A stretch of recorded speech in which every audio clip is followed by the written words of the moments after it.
Kalau kembali lagi bersama saya Anggi Pramudia Ramdhani, channel KI2711. Kali ini meneruskan yang kemarin ya, kita akan belajar. Nah sebelumnya teman-teman silahkan install dulu XMPP-nya di local disk C. Nah di sini ada ya XMPP-nya, foldernya itu di local disk C-nya. Silahkan install. Nah terus udah install, nah kita lihat ini ada file-file aplikasinya atau softwarenya. Nah nanti ini untuk menjalankan server MySQL atau untuk database-nya. Oke, tapi sebelum kita lanjut, kita akan intro dulu.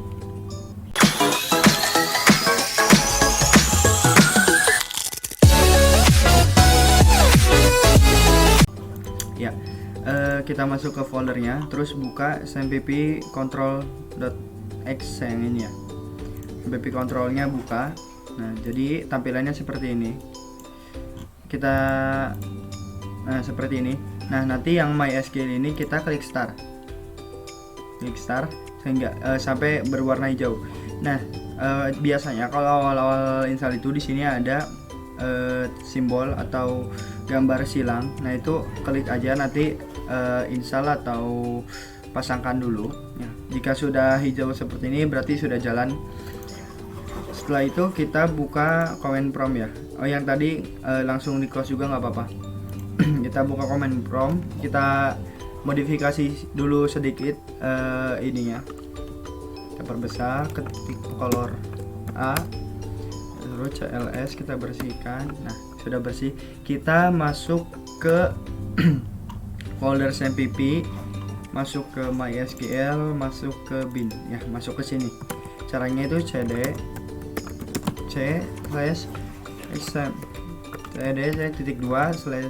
/cd/2//cmpp /mysql/bin. Oh kebalik ya, cd c.2/cmpp/mysql/bin. Nah di sini berarti udah masuk ya, ada c cmpp mysql bin. Kalau udah di dalam gini, kita ketikin mysql -u root -p. Nah maksudnya ini kita login. Untuk -u ini untuk memberitahukan username. Nah secara default username-nya itu root dan passwordnya itu kosong. Jadi kita cukup ketik ini saja, mysql -u atau username-nya root dan -p untuk password, kita enter. Nah di sini kita harus memasukkan password, tapi defaultnya itu tidak ada passwordnya, jadi langsung enter saja.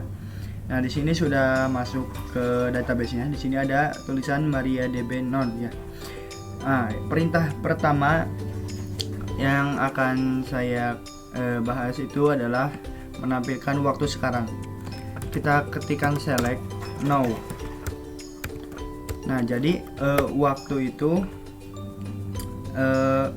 fungsi ya, jadi harus ada kurung buka kurung tutupnya. Untuk mengakhirinya kita ketikkan /g kecil seperti ini. Kita klik enter. Nah di sini ada waktu sekarang ya, 21 11 21 22 54. Ini jamnya ngaco, tapi sama seperti jam di PC teman-teman pasti.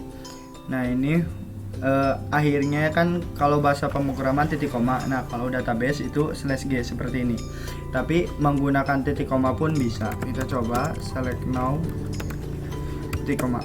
Nah sama aja ya.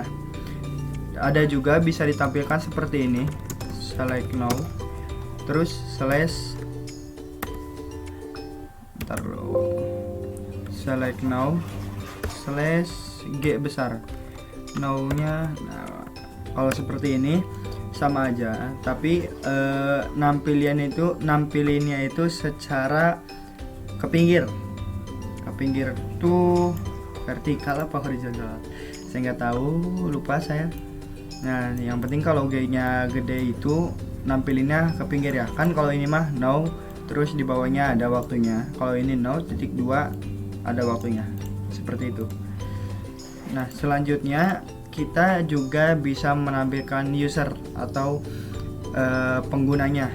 Caranya select user titik koma bisa, /g kecil juga bisa. Nah ini usernya itu cuma ada satu, yang root doang, yang tadi kita pakai untuk login, yang belum ada passwordnya. Sini ada root. Nah selain itu juga kita bisa menampilkan keduanya sekaligus. Sebelum itu kita coba menampilkannya secara menyamping ya. User seperti itu /g besar. Nah, di sini ada ya. Setelah itu ada lagi cara penulisannya itu bisa juga seperti ini. Select, enter, lalu user misalnya, kurung buka kurung tutup, enter lagi penutup. Nah, jadi ini tuh dianggapnya satu baris, tapi supaya kita lebih gampang memisahkannya, oh ini untuk selectnya, ini untuk apa yang ditampilkannya, dan ini untuk penutup. Nah, jadi kita bisa tahu, bisa juga mengelompokkannya supaya tidak berantakan. Bisa penulisannya bisa juga seperti ini. Terus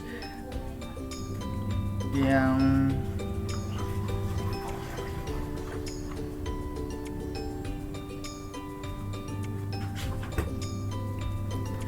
selanjutnya kita juga bisa menampilkan versinya. Select version, nah ini ada versionnya 10.4.19 MariaDB, dan masih banyak lagi perintah-perintah dasarnya. Nanti akan saya tuliskan di kolom komentar beserta penjelasannya, maksudnya kolom deskripsi. Nah, setelah itu kita masuk ke pengelolaan database-nya. Pertama, kita akan menampilkan database ya. Kita ketikkan show databases seperti ini. Ini untuk menampilkan database yang sudah tersimpan. Nah, ini ada beberapa database yang sudah saya simpan. Ada School, Inkai, IPAI, dan yang lain-lain. Ada ketika sudah menampilkan database, kita bisa menggunakannya atau mengelolanya. Misalnya di sini kita akan membuat database baru. Caranya ketikkan create database, nama databasenya. Misalnya nama databasenya belajar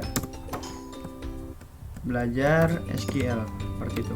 Nah, di sini ada query OK, satu row affected. Di sini berarti sudah sukses ya. Kita coba show database lagi. Nah, di sini ada belajar SQL. Nah, ada tampil. Nah, jika kita ingin mengelolanya, kita harus masuk dulu ke database belajar SQL. Caranya itu ketikkan use belajar SQL seperti itu, enter. Nah, di sini ada tulisan database change. Nah, di dalam kurung ini juga yang tadinya tulisan non, jadi ada tulisan databasenya belajar SQL. Nah, setelah masuk ke database belajar SQL, kita bisa membuat folder, maksudnya membuat tabel, mengisinya, dan yang lain-lain. Nah, mungkin untuk pertemuan kali ini cukup sampai di sini dulu. Silakan teman-teman coba-coba. Kita cuma sampai membuat database dan menggunakannya ya. Terima kasih. Jangan lupa like, share, dan subscribe juga. Terima kasih dan bye.